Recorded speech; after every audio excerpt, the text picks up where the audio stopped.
Les opérations de relevage des wagons du TGV qui a déraillé vendredi soir en gare Saint-Charles se poursuivent ce lundi.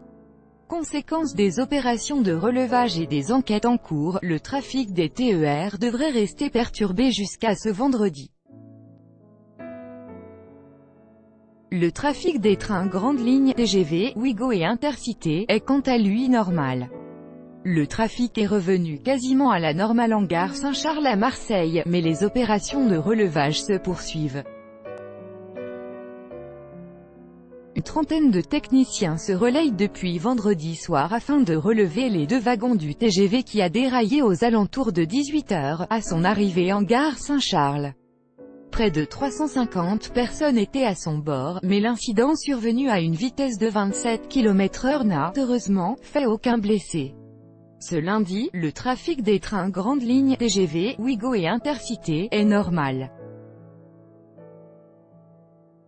À noter que les TGV à destination ou en provenance de Nice et Toulon s'arrêtent en gare de Marseille-Blancarde, et non Saint-Charles.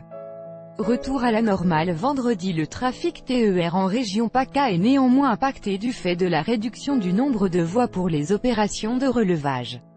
3 trains sur 4 circulent sur la ligne Marseille-Miramas-Avignon. Suppression de la navette Marseille-Aubagne, service normal sur Marseille-Toulon. Via Martigues, 2 allers et retours le matin et le soir sont proposés, des autocars de substitution ont été mis en place pendant la journée.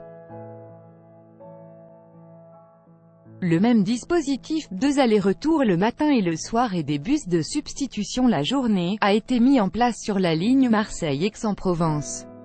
Le retour à la normale est prévu vendredi matin. 3 enquêtes quant aux causes du déraillement, celles-ci restent pour le moment encore inconnues.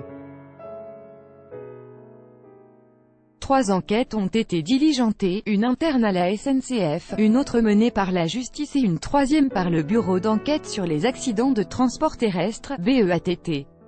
Concernant l'enquête judiciaire, menée par la police de Marseille, aucun élément qui caractériserait un éventuel acte de malveillance n'a pour l'heure été recueilli, a précisé dimanche à l'AFP le procureur de la République à Marseille, Xavier Tarabeu, interrogé sur les hypothèses d'un sabotage ou d'un acte terroriste. Les enquêteurs ont par contre recueilli le témoignage d'une passagère d'un TGV en partance de Marseille au moment de l'entrée en gare du train victime du déraillement vendredi, passagère qui aurait vu une pièce tomber de la rame accidentée.